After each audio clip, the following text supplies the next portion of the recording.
सभी को नमस्कार। आज हम कर रहे हैं साइकोलॉजी का जो पहला टेस्ट है और टॉपिक है हमारा अधिगमकर्ता का विकास।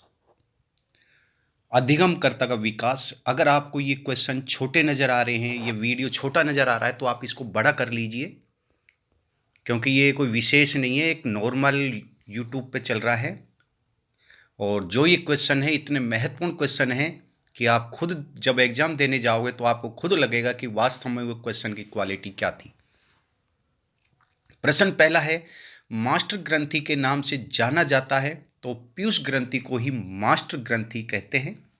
प्रश्न दो है, कौन सा किशोर अधिगमकर्ता के नैतिक विकास से संबंधित नहीं है, तो शारीरिक संरचना है।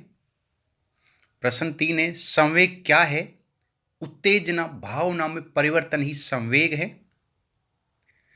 कोहलबर्ग के नैतिक विकास के सिद्धांत अनुसार परंपरागत नैतिक के अंतर्गत आने वाले नैतिक अवधारणा से सही कूट का चयन करना है, तो इसमें केवल तीन सही है। अच्छे अंतः व्यक्तिक संबंध। प्रश्न पाँच है, अधिगमकर्ता के विकास के संदर्भ में कौन सा कथन सही है, तो विकास पूर्वानुमानित है, बिल्कुल राइट है। और विकास के सभी आयाम समन्वित होते हैं, ये राइट है, अर्थात पहला और चार राइट है, अर्थात बी इसका राइट आंसर है। अपनी सामाजिक विकास की प्रक्रिया में बालक समूह बनाता है, वह अवस्था क्या कहलाती है, बाल्यावस्था कहलाती है। निम्नलिखित में से कौन सा विकास सिद्धांत नहीं है, विशिष्ट से सामान्य अनुक्रियाओं का ये नहीं है, डी राइट आंसर है। व्यवहार में खालिस्तान परिवर्तन वृद्धि है, मात्रात्मक है, 9 है। किशोरावस्था को तनाव तूफान की अवस्था किसने कहा, स्टैनली हॉल ने कहा। वाइगोत्स्की के अनुसार निम्नलिखित में से कौन से सीखने के केंद्रीय होती है, संस्कृति एवं भाषा। ब्रिजेस के अनुसार उत्तेजना भाग है संवेगात्मक विकास का। स्किनर के अनुसार शिक्षार्थियों का विकास है सतत और क्रमिक प्रक्रिया। प्रश्न 13 है, कौन सा विकल्प सुमेलित है, तो जीन प्याजे विकासात्मक मनोविज्ञान, ये राइट है। सिगमंड फ्रॉइड विश्लेषणात्मक मनोविज्ञान, ये गलत है। एल्डर मनोविश्लेषण, ये भी गलत है, केवल सी राइट आंसर है। 14 है, निम्नलिखित में से किसका अर्थ आकार बढ़ने से है, अभिवृद्धि में। 15 है, किशोरावस्था बड़े संघर्ष तनाव तूफान की अवस्था है, ये किसने कहा, स्टैनली हॉल ने कहा। निम्नलिखित में से सुमेलित नहीं है, परिपक्वता का सिद्धांत फ्रायड, ये नहीं है। बाकी नैतिकता विकास सिद्धांत कोहलबर्ग का, ये भी राइट है। मनोसामाजिक सिद्धांत एरिक्सन, ये भी राइट है। सामाजिक सांस्कृतिक विकास सिद्धांत जीन प्याजे का, ये भी राइट है, अर्थात ए इसका रॉन्ग है। प्रश्न 17 है, भावी जीवन की आधारशिला का काल शेष अवस्था होता है, ए राइट आंसर है। प्रश्न 18 है, सही कथन है, सभी सही कथन है।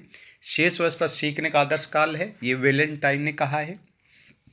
प्रश्न 19 है, किशोरावस्था संबंधी सही कथन नहीं है, तो डी है संग्रह करने की प्रवृत्ति, ये संग्रह करने की बाल्यावस्था में होती है, ये राइट नहीं है।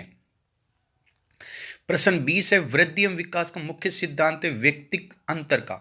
आपने अभी सब्सक्राइब नहीं किया है तो सब्सक्राइब कर लीजिए। आपको लग रहा हो कोई इतना बड़ा यूट्यूब नहीं है तो हम क्यों सब्सक्राइब करें, तो ये आपको बता दूं कि सब्सक्राइब इसलिए करते हैं ताकि आपके जो पेपर होता है वो पेपर की जानकारी आपको मिल सके। और ये फिर कह रहा हूँ, ये पेपर बहुत ही महत्वपूर्ण है आपके लिए। वृद्धि एवं विकास का मुख्य सिद्धांत होगा व्यक्ति का अंतर का। 21 है, कक्षा कक्ष में शिक्षक और विद्यार्थी किसी प्रकार जेंडर को खालिस्तान करते हैं, यह सिखाने के वातावरण खालिस्तान रूपांतरित करते हैं, यह सीखने के वातावरण को क्षुब्ध करता है, अर्थात ए राइट आंसर है। मूल प्रवृत्ति कैसी होती है, जन्मजात होती है मूल प्रवृत्तियां।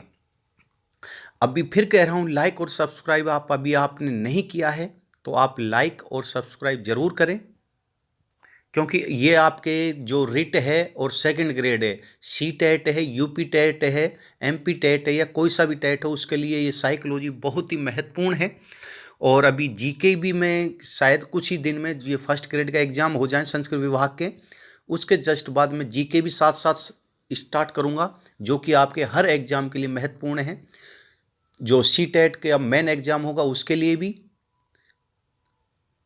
सीईटी के लिए, सी टेट के नहीं भी, सीईटी के लिए भी, और अभी जो हमारी सेकंड ग्रेड आ रही है, थर्ड ग्रेड आ रही है और फर्स्ट ग्रेड के फार्म भरे ही जा रहे हैं। इनके लिए मैं अभी टॉपिक शुरू करूंगा जीके का भी और साइकोलॉजी का भी। और करंट जीके तो आपके सेकंड ग्रेड में भी आएगी, फर्स्ट ग्रेड में भी आएगी और रिट में भी, मेन में आएगी। तो आपके लिए करंट जीके के क्वेश्चन मैं हमेशा 10-10 क्वेश्चन ग्रुप में भेजता रहता हूं, उसको आप लिख लीजिए। थ फ च ध्वनि है, ये स्वनिप ध्वनि है। प्रश्न 24 है, ए बायोग्राफिकल स्केच ऑफ इनफैक्ट किसने लिखी? डार्विन की है। प्रश्न 25 है, किशोर मनोविज्ञान के पिता के नाम से जानते हैं? तो स्टैनली हॉल को किशोर मनोविज्ञान के पिता के नाम से जाना जाता है। प्रश्न 26 है, आनुवांशिकता से तात्पर्य है गुणसूत्र तथा जीन्स। प्रश्न लास्ट है 27, प्याजे के अनुसार संज्ञानात्मक बाल विकास की कितनी अवस्था बताई गई है? तो 4 बताई गई है। ये अपने 27 हो गए। अब 27 में से आपके कितने राइट हैं ये आपको ग्रुप में बताना है। सभी को धन्यवाद।